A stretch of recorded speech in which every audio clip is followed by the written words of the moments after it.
إن الحمد لله نحمده ونستعينه ونستغفره ونعوذ بالله من شرور أنفسنا ومن سيئات أعمالنا. من يهده الله فلا مضل له ومن يضلله فلا هادي له، ونشهد أن لا إله إلا الله وحده لا شريك له، ونشهد أن محمدًا عبده ورسوله. أما بعد فإن أصدق الحديث كتاب الله، وخير الهدي هدي محمد صلى الله عليه وسلم، وشر الأمور محدثاتها، وكل محدثة بدعة، وكل بدعة ضلالة، وكل ضلالة في النار. فأعوذ بالله من الشيطان الرجيم. بسم الله الرحمن الرحيم. قاف والقرآن المجيد. بل عجبوا أن جاءهم منذر منهم فقال الكافرون هذا شيء عجيب. أإذا متنا وكنا ترابا ذلك رجع بعيد. قد علمنا ما تنقص الأرض منهم وعندنا كتاب حفيظ. بل كذبوا بالحق لما جاءهم فهم في أمر مريج. أفلم ينظروا إلى السماء فوقهم كيف بنيناها وزيناها وما لها من فروج. والأرض مددناها وألقينا فيها رواسي وأنبتنا فيها من كل زوج بهيج، تبصرة وذكرى لكل عبد منيب. ونزلنا من السماء ماء مباركا فأنبتنا به جنات وحب الحصيد، والنخل باسقات لها طلع نضيد، رزقا للعباد وأحيينا به بلدة ميتا كذلك الخروج. كذبت قبلهم قوم نوح وأصحاب الرس وثمود وعاد وفرعون وإخوان لوط وأصحاب الأيكة وقوم تبع، كل كذب الرسل فحق وعيد. أفعينا بالخلق الأول بل هم في لبس من خلق جديد. وقال الله تبارك وتعالى: قل يا عبادي الذين أسرفوا على أنفسهم لا تقنطوا من رحمة الله إن الله يغفر الذنوب جميعا. وقال رسول الله صلى الله عليه وسلم: لا يقولن أحدكم اللهم اغفر لي إن شئت، اللهم ارحمني إن شئت، ليعزم المسألة فإنه لا مكره له. رب اشرح لي صدري ويسر لي أمري واحلل عقدة من لساني يفقهوا قولي. رب زدني علما، رب زدني علما، رب زدنی علما. محترم اور معزز سامعین، حاضرین جمعہ، ہم سب سے پہلے تعریف و توصیف، بڑائی اور کبریائی اور ہر طرح کی حمد و ثنا بیان کرتے ہیں اللہ رب العزت کی، جو اکیلا ہے اور اکیلا ہے پوری کائنات کا خالق و مالک ہے، اور دنیا کی تمام مخلوقات کا پالنہار ہے، اور ہماری تمام عبادتوں کا وہ اکیلا مستحق ہے۔ اس کے بعد بے شمار درود و سلام ہوں، اللہ کی طرف سے رحمتوں کا نزول ہو روئے زمین کی سب سے مقدس اور پاک باز ہستیوں پر، یعنی رسولوں پر، بالخصوص نبی آخر الزماں رحمت للعالمین محمد عربی صلی اللہ علیہ وسلم پر، اور آپ کے تمام جانثار اصحاب، تمام ازواج مطہرات، تمام آل اولاد اور سبھی مومنین اور مومنات پر۔ معزز سامعین کرام، ہم آپ دنیا میں بھیجے گئے، دنیا میں آئے، اور اللہ تبارک و تعالیٰ نے ہمیں عقل دی، اور ہم سب خوب اچھی طرح واقف ہیں کہ ہمیں دنیا میں کیا کرنا چاہیے تھا اور ہم کر کیا رہے۔ ہم کو اپنا مقصد معلوم ہے۔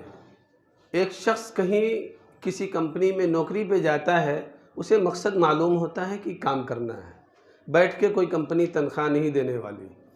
وہی حال ہمارا اور آپ کا ہے کہ اللہ تبارک و تعالیٰ نے ہمیں دنیا کی تمام سہولتوں سے نوازا ہے اور اشرف المخلوقات بنایا ہے۔ یوں ہی نہیں بنا دیا، ایک مقصد دیا، ایک ٹارگٹ دیا کہ تم میری عبادت کرو، میرے علاوہ تم کسی اور کی بندگی نہ کرو۔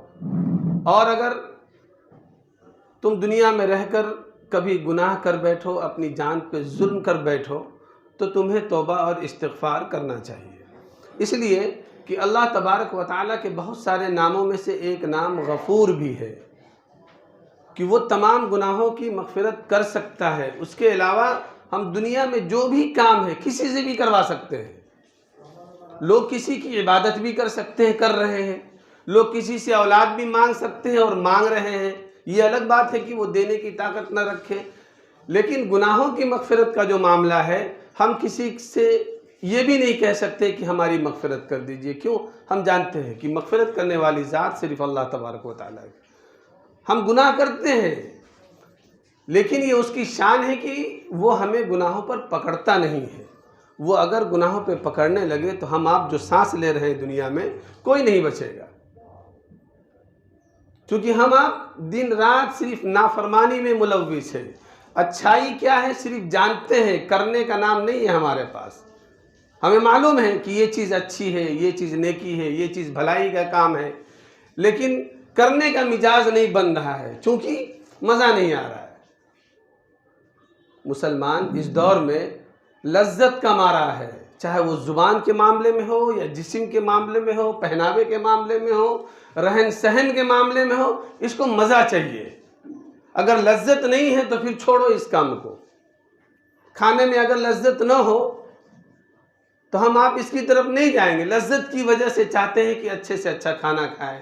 رہائش کے معاملے میں ہمیں مزہ آتا ہے، لوگوں کے سامنے میں دکھلانے میں اچھا لگتا ہے، تو اچھی رہائش تلاش کرتے ہیں، اچھا لباس تلاش کرتے ہیں، لیکن نیکی کرتے ہیں تو بہت مزہ نہیں آتا، اس لیے ہم اپنے آپ کو سست بنا کے رکھتے ہیں اور گناہوں کی طرف زیادہ جاتے ہیں۔ اللہ نے کہا قرآن کریم میں کہ قُلْ يَا عِبَادِيَ الَّذِينَ أَسْرَفُوا، کہ اے نبی آپ میرے بندوں سے کہہ دے کہ اگر تم نے اپنی جان پہ ظلم کر رکھا ہے تو تم توبہ اور استغفار کرو۔ تو بہرحال کہنے کا مطلب یہ ہے کہ اللہ کے رسول نے ترمذی میں اور ابن ماجہ میں ایک حدیث ارشاد فرمائی کہ کل بنی آدم خطاء وخیر الخطائین التوابون، ہر آدم کی اولاد گناہ کرنے والی ہے، یا یہ کہ ہر آدم کی اولاد خطا کار ہے، لیکن بہترین خطا کار وہ ہے جو اپنے گناہوں پر توبہ کر لے۔ گناہ کرنا یہ ہمارے آپ کے بس میں نہیں ہے کہ ہم گناہ سے بچ جائیں، ہم سے آپ سے گناہ ہوں گے ہی، لازمی ہے۔ کوئی دنیا میں دعویٰ نہیں کر سکتا کہ ہم دودھ کے دھلے ہوئے ہیں، ہم نے اپنی زندگی میں جب سے ہم نے ہوش کو سنبھالا ہے ہم نے گناہ نہیں کیا ہے۔ نہیں، ہم سب لوگ گنہگار ہیں، لیکن بہترین گنہگار وہ ہے جس کو اپنی گناہ کا احساس ہو جائے اور وہ اللہ کے نزدیک توبہ کر لے۔ اور یہی نہیں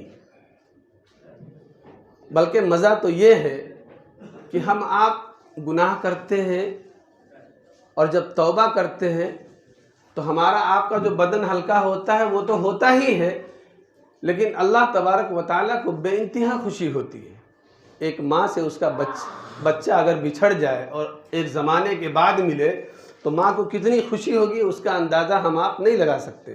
اسی طریقے سے بخاری اور مسلم کی متفقن علیہ ایک روایت ہے کہ اللہ کے رسول نے لوگوں کو بتایا کہ جب بندہ گناہ سے توبہ کرتا ہے تو اللہ کو کتنی خوشی ہوتی ہے۔ اس حدیث کو غور سے سنیں۔ اللہ کے رسول نے فرمایا کہ ایک شخص ہو اور وہ بیابان جنگل میں سفر کر رہا ہے، 1 مہینے کی مسافت ہے، راستے میں کوئی بستی نہیں ہے، 1 مہینے کا اسے سفر کرنا ہے، راستے میں کوئی آبادی نہیں ہے اور وہ تنہا ہے۔ وہ 15 دن کا سفر طے کر چکا ہے، یعنی آدھا سفر وہ طے کر چکا ہے، آدھا اسے اور طے کرنا ہے، اور اس کے ساتھ ایک اونٹنی ہے جس پر وہ کبھی سوار بھی ہوتا ہے، اور کھانے پینے کی تمام چیزیں، 1 مہینے کا پانی، راشن، غلہ، جو بھی چیز ہے تمام چیزیں اونٹنی پہ سوار ہے، اور وہ اس کے ساتھ سفر کر رہا ہے۔ 15 دن کا جب وہ سفر طے کر لیتا ہے تو ایک درخت کے سائے میں آرام کرنے کے لیے ٹھہرتا ہے، اور اس کی آنکھ لگ جاتی ہے، سفر کی تھکاوٹ کی وجہ سے وہ سو جاتا ہے۔ پھر پتہ نہیں کتنی دیر تک سویا، جب اس کی آنکھ کھلی تو دیکھا کہ جس درخت سے میں نے اونٹنی کو باندھا تھا اونٹنی غائب ہے۔ اب اس کی حالت کیا ہوگی جناب؟ 15 دن تو وہ زندہ رہ نہیں سکتا بغیر کھائے پیے، وہ بھی چلنا بھی ہے، دشوار گزار راستہ ہے، پہاڑی راستہ ہے۔ تو پیارے نبی نے ارشاد فرمایا کہ وہ شخص سارے جنگل میں تلاش کرتا ہے اور تھک ہار کے جب نہیں ملتی ہے اونٹنی اسی پیڑ کے نیچے آ کے لیٹ جاتا ہے کہ جب مرنا ہے تو یہیں پہ مریں گے. وہیں پہ لیٹتا ہے، بیٹھتا ہے، تھوڑی دیر کے بعد اس کی پھر آنکھ لگ جاتی ہے اور جب دوبارہ اس کی آنکھ کھلتی ہے تو دیکھتا ہے کہ اونٹ اپنے ساز و سامان کے ساتھ وہاں پہ دوبارہ موجود ہے. وہ شخص اتنا خوش ہوتا ہے کہ اللہ کے رسول نے فرمایا کہ وہ دعا کرتا ہے اللہم انت ربی، اللہم انت عبدی وانا ربک، اے اللہ تو میرا بندہ ہے میں تیرا خدا ہوں. خوشی کے مارے اس کی زبان سے نکلتا ہے کہ اللہ تبارک و تعالی تو میرا بندہ اور میں تیرا رب ہوں. یعنی خوشی میں اس کو اندازہ نہیں ہے کہ کیا بولنا ہے.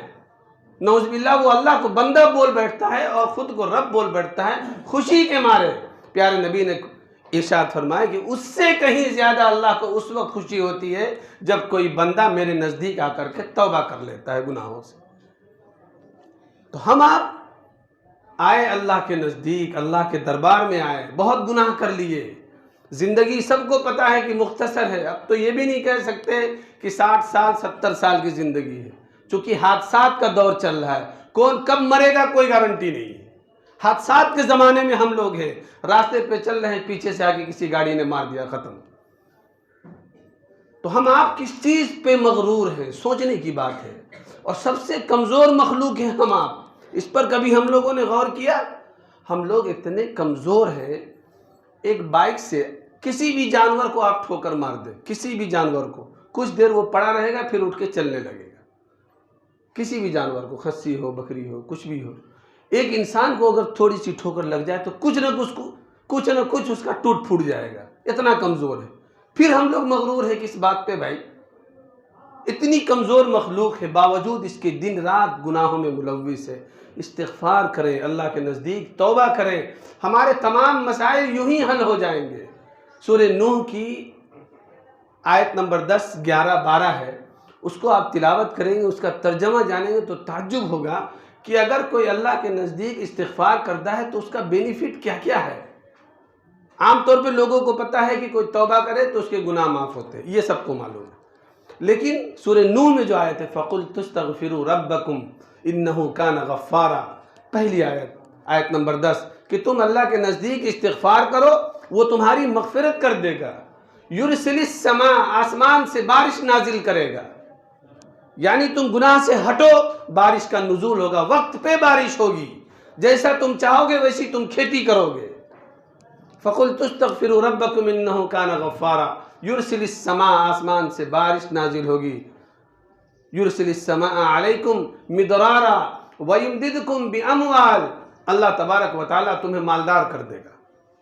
کون نہیں مالدار ہونا چاہتا ہے اس زمانے میں؟ سب کی خواہش ہے کہ ہم مالدار بنیں. تو اللہ کہتا ہے کہ وَيُمْدِدْكُمْ بِأَمْوَالٍ، تم استغفار کرو ہم تمہیں مالدار بنا دیں گے. وَبَنِينَ، تمہیں صاحب اولاد کر دیں گے، تمہاری اولاد میں برکت ہوگی. وَيَجْعَلْ لَكُمْ جَنَّاتٍ وَيَجْعَلْ لَكُمْ أَنْهَارًا، ہم تمہارے باغات کو ہرا بھرا کر دیں گے اور تمہارے باغات میں برکت دیں گے اور تمہارے لیے نہریں جاری کر دیں گے. کہنے کا مطلب یہ ہے کہ ہماری جتنی دقتیں ہیں اور جتنے پرابلم ہیں سب اس سے حل ہو سکتے ہیں اگر ہم آپ توبہ اور استغفار پہ آ جائیں. اللہ کے رسول صلی اللہ علیہ وسلم معصوم عن الخطا، گناہوں سے اللہ تبارک و تعالیٰ نے آپ کو اور آپ کی طرح تمام نبیوں کو پاک صاف رکھا. اس کے باوجود اللہ کے رسول کہتے ہیں کہ 100 بار میں دن رات میں استغفار کرتا ہوں، 100 مرتبہ استغفار کرتا ہوں. کیا ہم آپ استغفار نہیں کر سکتے؟ کیا ہم اللہ کے نزدیک توبہ نہیں کر سکتے؟ وہی ہماری مغفرت کر سکتا ہے، اس کے علاوہ کوئی ایسی ذات نہیں ہے جو ہماری مغفرت کر دے، ہمارے متعلق اچھا سوچ سکے.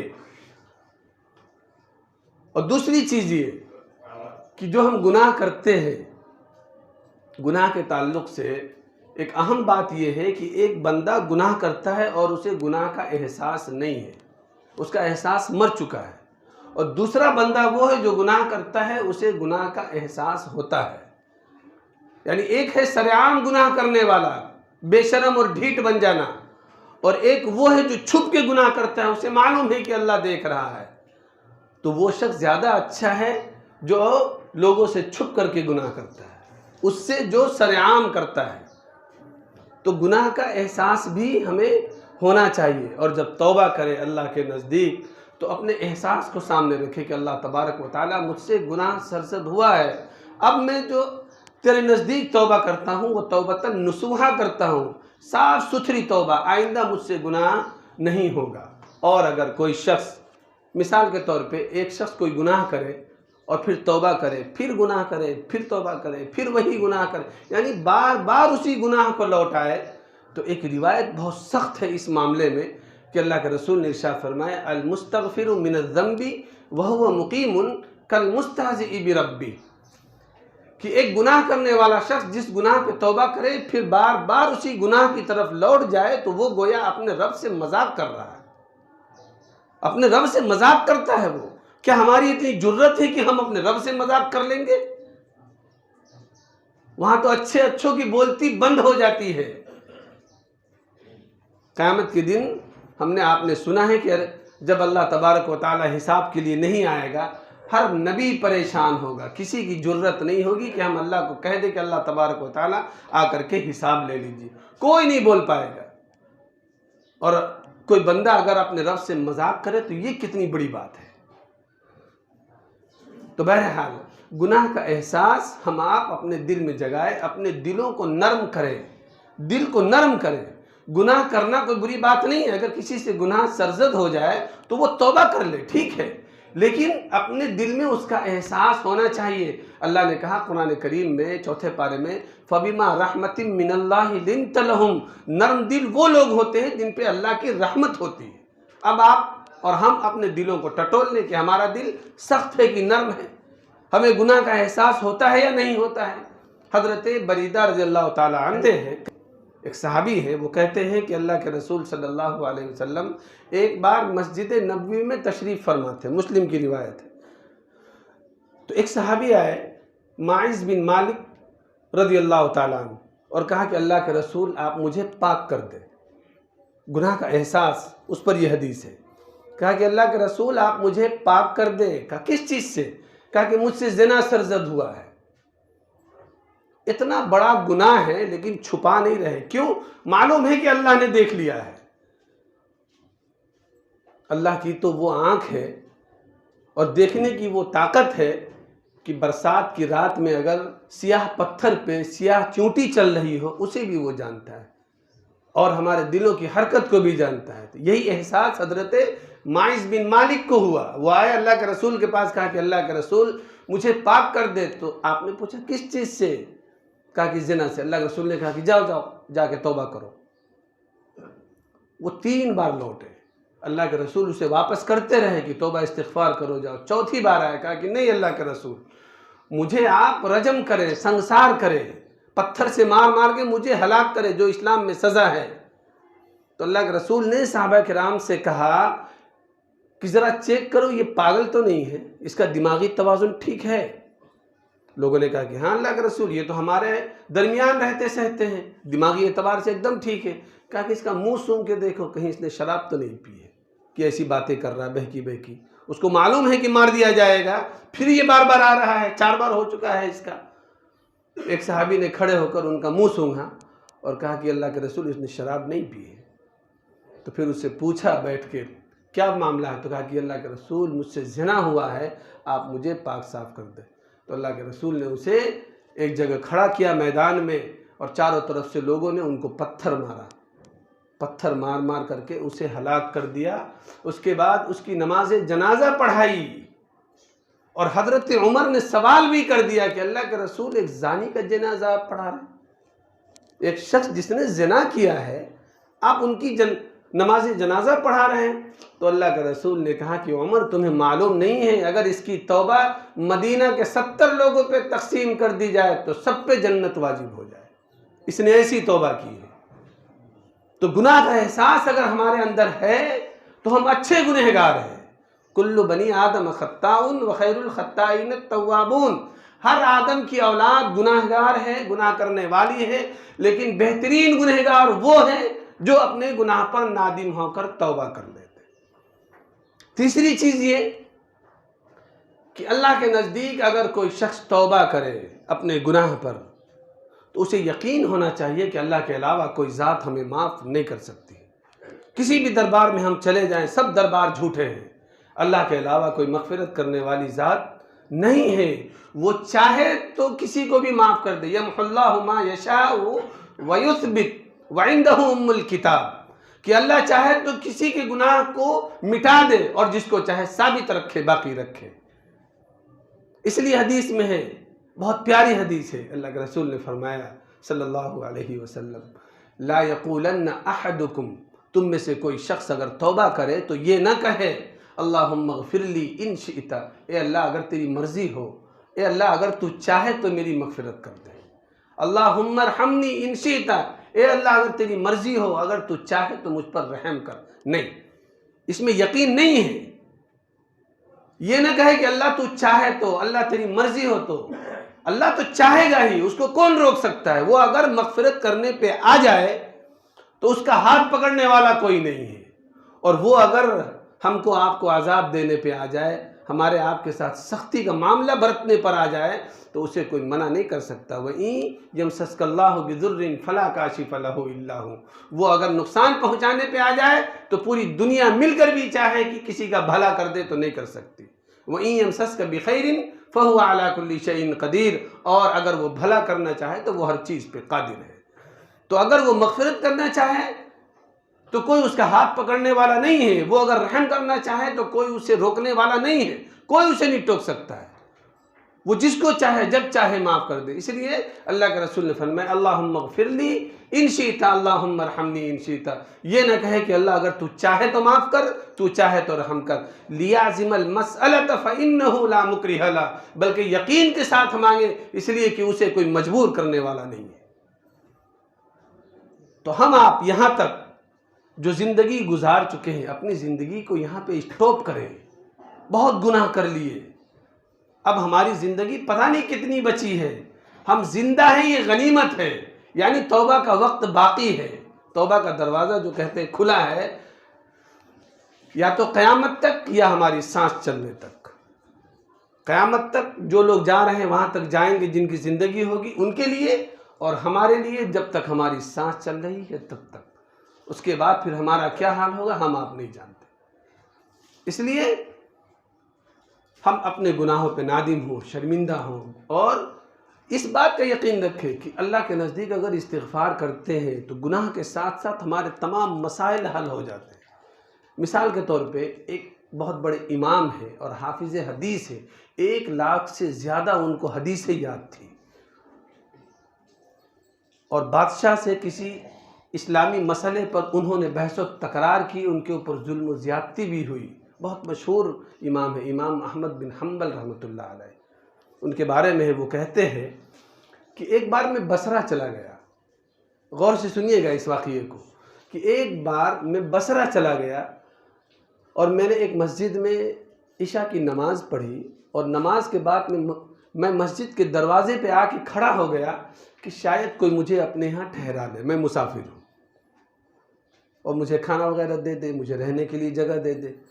کہا کہ میں مسجد کے دروازے پہ کھڑا رہا، آخری نمازی بھی نکل گیا اور کسی نے مجھ سے بات تک نہیں کی، جبکہ مسلمانوں کو اس بات کا احساس ہونا چاہیے کہ من کان یؤمن باللہ والیوم الآخر فلیکرم ضیفہ، جو اللہ پر اور آخرت کے دن پر یقین رکھتا ہو اسے چاہیے کہ مہمان کی عزت کرے، مہمان کا اکرام کرے۔ تو امام احمد بن حنبل کہتے ہیں کہ میرا اکرام کسی نے نہیں کیا، آخری آدمی بھی نکل گیا، میں بہرحال پھر بھی کھڑا رہا۔ اسی وقت راستے سے ایک شخص گزرا جو نان بائی تھا، جو روٹی بنا کر کے اور مختلف ہوٹلوں میں، سرائے میں سپلائی کرتا تھا، لوگوں کو دیا کرتا تھا، بیچا کرتا تھا۔ انہوں نے جب مجھے دیکھا تو ان کو لگا کہ شاید کوئی نیا آدمی ہے، تو انہوں نے مجھے اپنے ساتھ کر لیا۔ میں ان کے گھر گیا، گھر جا کے انہوں نے مجھے بٹھایا، کھانا وغیرہ دیا۔ اس کے بعد رات کا وقت ہے، وہ شخص آٹا گوندنے لگا اور آٹا گوند رہا ہے، استغفر اللہ استغفر اللہ استغفر اللہ الذی لا الہ الا هو الحی القیوم واتوب الیہ، استغفر اللہ ربی من کل ذنب واتوب الیہ، مختلف استغفار پڑھ رہا ہے لگاتار۔ امام محمد بن حنبل نے یوں ہی اس سے سوال کر لیا کہ اے شخص تو جو استغفار پڑھ رہا ہے اس کے علاوہ میں نے دیکھا تم کچھ بھی نہیں پڑھ رہے ہو، کوئی تسبیح نہیں. کہا کہ استغفار سے کبھی تمہیں کچھ فائدہ بھی ہوا کہ یوں ہی پڑھے جا رہے ہو؟ تو وہ شخص کہتا ہے کہ جناب عالی میں نے اپنی زندگی میں جس چیز کی خواہش کی، جب سے میں نے استغفار شروع کیا ہے میری تمام خواہشیں پوری ہو گئی، کچھ بھی نہیں بچا ہے، ایک خواہش ابھی تک باقی ہے. کہا کہ کیا؟ کہا کہ ایک بہت بڑے عالم ہیں جن کا نام سنا ہے صرف، احمد بن حنبل، ان سے ملاقات کی خواہش ہے کہ اللہ تبارک و تعالیٰ سے دعا کرتا ہوں روزانہ کہ اس سے ملاقات ہو جائے. تو احمد بن حنبل رحمۃ اللہ علیہ کی آنکھوں سے آنسو جاری ہو گئے. کہا کہ اے شخص تیرے استغفار کا یہ فائدہ ہے کہ احمد بن حنبل سے تو کیا ملاقات کرے گا، اس کو اللہ نے تیرے گھر میں بھیج دیا ہے. تو یہ یقین ہونا چاہیے کہ استغفار کریں ہماری تمام خواہشیں یقینی طور پہ پوری ہو جائیں. ہم مومن ہیں، ہماری سب سے بڑی خوبی یہ ہے کہ ہم اللہ کی بات پہ یقین رکھتے ہیں، دنیا کچھ بھی کہے، دنیا ہمیں جس طرف لے جائے، نہیں، میرے رب نے جو چیز کہہ دی وہ پتھر کی لکیر ہے، اس کے علاوہ ہم کسی چیز پہ یقین نہیں رکھتے. ساری کائنات دوسری طرف ہمیں لے جائے، دوسری دشا میں لے جائے، لیکن اللہ کہتا ہے کہ یہ دشا صحیح ہے تو ہم اسی کو صحیح مانیں گے. تو کاروبار کریں، ہم لوگ دنیاوی زندگی گزاریں، بال بچوں کے ساتھ رہیں، سب کچھ کریں، لیکن اگر گناہ بھی ہو جائے تو اللہ تبارک و تعالیٰ کے دربار میں آنے میں دیر نہ کریں، اللہ کے ہاں پہنچے اور ہم آپ اپنے گناہ پر توبہ کریں. اور لوگوں کے معاملات میں جو گناہ ہوتے ہیں خاص طور سے، دیکھیے گناہ کی دو کیٹیگری ہے، ایک وہ ہے جس کا تعلق اللہ سے ہے ڈائریکٹ، اور ایک وہ گناہ ہے جس کا تعلق لوگوں سے ہے. یہ ابھی جتنا بیان ہوا کہ استغفار کریں، توبہ کریں، جو کچھ بھی ہے، یہ تمام وہ گناہ معاف ہوں گے جن کا تعلق اللہ سے ہے. اللہ سے جن کا تعلق ہے، اس کی کسی عبادت میں ہم سے کوتاہی ہو رہی ہے تو ہم توبہ استغفار سے معاف کروا سکتے ہیں. لیکن بندوں کے معاملے میں اگر ہم نے کسی کو گالی دے دی، کسی پر جھوٹا الزام لگا دیا، کسی کے درمیان جھگڑا کروا دیا، کسی کی کوئی رقم مار لی، کسی کی زمین ہم نے ہتھیا لی، یہ تمام معاملات ہیں تو اللہ تبارک و تعالیٰ بری ہے اس سے. اللہ کو اس سے کوئی مطلب نہیں ہے جب تک کہ وہ بندہ معاف نہیں کر دیتا ہے.